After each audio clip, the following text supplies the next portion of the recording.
Kamusta po kayo? Bago po ang lahat, first things first.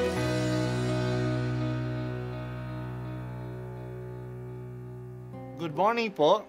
Sinisimulan po natin ngayon ang first things first.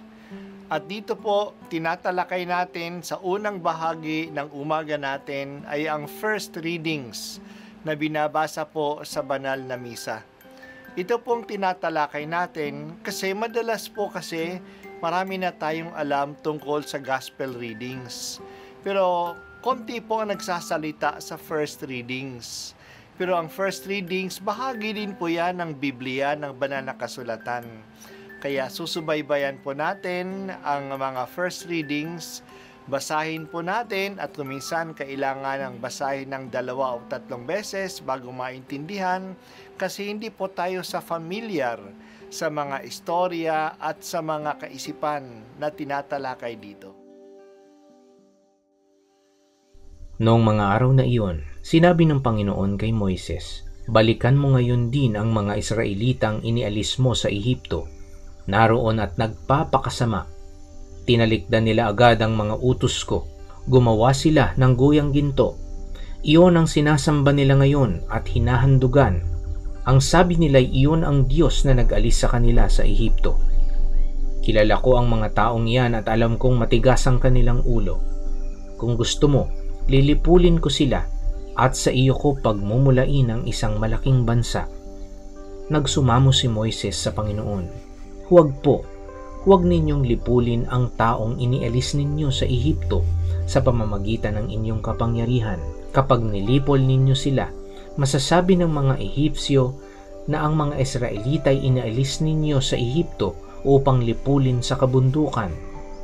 Huwag na po kayong magalit sa kanila at huwag na ninyong ituloy ang inyong balak laban sa kanila. Alalahanin ninyo ang mga lingkod ninyong sina Abraham, Isaac at Jacob. Ipinangako ninyo sa kanila na ang lahi nila ay pararamihin tulad ng mga bituin sa langit at magiging kanila habang panahon ang lupaing ipinangako ninyo. Hindi nga itinuloy ng Panginoon ang balak na paglipol sa mga Israelita. Ang salita ng Diyos. Salamat sa Diyos. Si Moises ay umakyat sa bundok ng Sinai at nanatili siya roon ng 40 araw at 40 gabi. Doon binigay ng Diyos sa kanya ang 10 utos na nakasulat sa bato. Habang nandoon, dali-dali siyang pinababa ng Diyos sapagkat ang mga Israelita ay naging taksil. Sinulsula nila si Aaron na gumawa ng gintong guya. At ito na ang sinamba nila na Diyos na nagpalaya sa kanila sa Ehipto. Siguro nainip sila sa kaaantay kay Moises. Siguro inakala nila kung ano na ang nangyari kay Moises.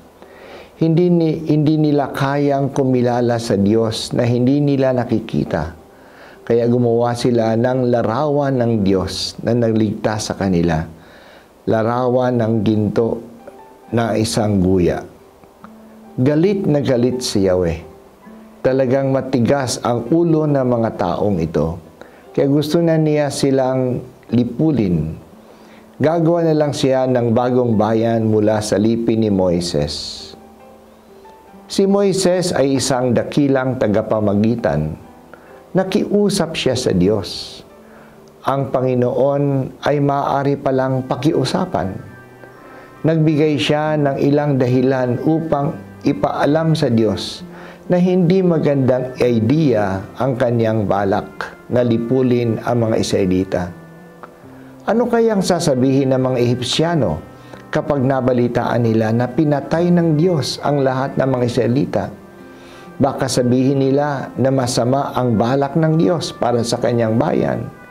Inilabas sila sa Ehipto para lang patayin sa disyerto.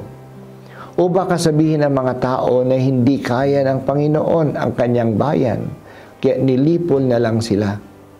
Pinaalaala pa ni Moises ang mga pangako ng Diyos kay Abraham, kay Isaac at kay Jacob, na pararamihin niya ang kanilang angkan. Kasing dami ng mga bituin sa langit at ibibigay sa kanila ang isang lupain. Hindi ba magiging tapat ang Diyos sa kanyang mga pangako? Dahil sa pakiusap ni Moises, humupa ang galit ng Diyos at hindi na rin niya sinira ang Israel.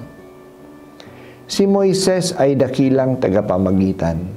Hindi lang niya ipinaalam sa mga tao ang gusto ng Diyos. Nakikiusap din siya sa Diyos para sa mga tao. Mayroon tayong mas dakilang tagapamagitan kaysa kay Moises. Yan ay si Jesus.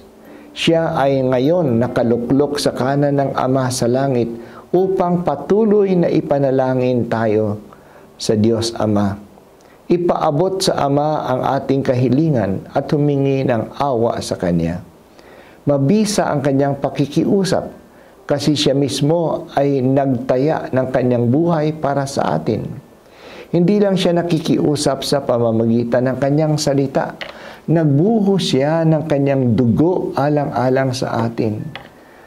Dakila din Siyang tagapamagitan dahil sa Siya ay ang anak na nakikiusap sa Kanyang Ama. Kaya magkakaroon tayo ng confidence. Malakas ang backer natin sa Diyos Ama. Hindi ito nangangahulugan na magpabaya na lang tayo at patuloy na lang tayo na magkasala. Ito'y nangangahulugan na mas magsikap tayo kasi nakakahiya sa nakikiusap sa atin. Napakalaki na ng Kanyang itinaya sa atin. Babaliwalain lang ba natin ito? Salamat o Diyos kay Jesus na aming tagapamagitan. Salamat o Jesus sa patuloy mong pakikiusap sa Ama para sa amin.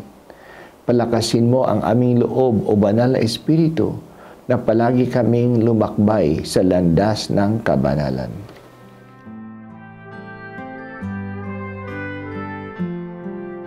At ako po ay si Bishop Broderick Pabilio dito sa First Things First.